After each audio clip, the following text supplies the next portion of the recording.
রাষ্ট্র যখন কখনো কখনো খোদ মানুষের নিরাপত্তা নিশ্চিত করতে ব্যর্থ হয়, তখন আমরা প্রাণীর নিরাপত্তা নিয়ে আলাপ করছি। কারো মনে এই ধরনের কথা আসাটা অন্যায্য নয় হয়তো।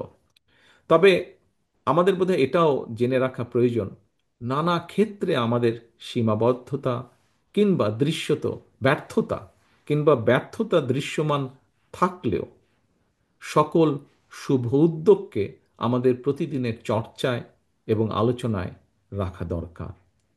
আমি মনে করি ব্যক্তিগতভাবে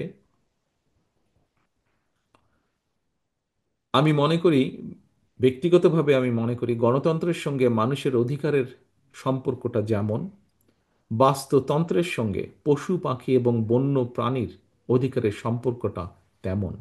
সুতরাং রাষ্ট্র রাজনীতিতে গণতন্ত্র এবং শুদ্ধাচার প্রতিষ্ঠিত থাকলে বাস্তবিকভাবেই বাস্তুতন্ত্রও নিরাপদ থাকে। সম্মানিত উপস্থিতিবৃন্দ, আমার মনে হয় ১.৫ দশকেরও বেশি সময় ধরে একজন মানুষ, একজন নাগরিক হিসাবে সকল গণতান্ত্রিক রাজনৈতিক অধিকার হারানোর কারণে আমাদের অনেকের মনে হয়তো এক ধরনের অসহিষ্ণুতার জন্ম নিয়েছে। সব মশার বিরুদ্ধে সুরক্ষা দিতে এলো বসুন্ধরা এক্সট্রিম অ্যারোসল, মশার বিরুদ্ধে এক্সট্রিম সুরক্ষা। এই অসহিষ্ণুতা কাটিয়ে একজন মানবিক মানুষ হয়ে ওঠার জন্য মনুষ্যত্ব অর্জন আর পশুত্ব বর্জনই হোক আমাদের অঙ্গীকার। আমি বিশ্বাস করি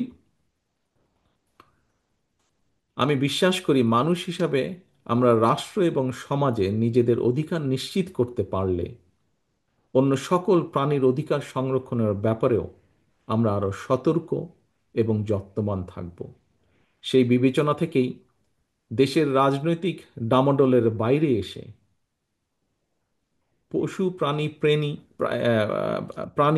প্রেমী কিছু মানুষের আয়োজনের আজকের প্রাণী বিষয়ক এই আলোচনাটি অবশ্যই অর্থবহ এবং অত্যন্ত ভালো একটি উদ্যোগ।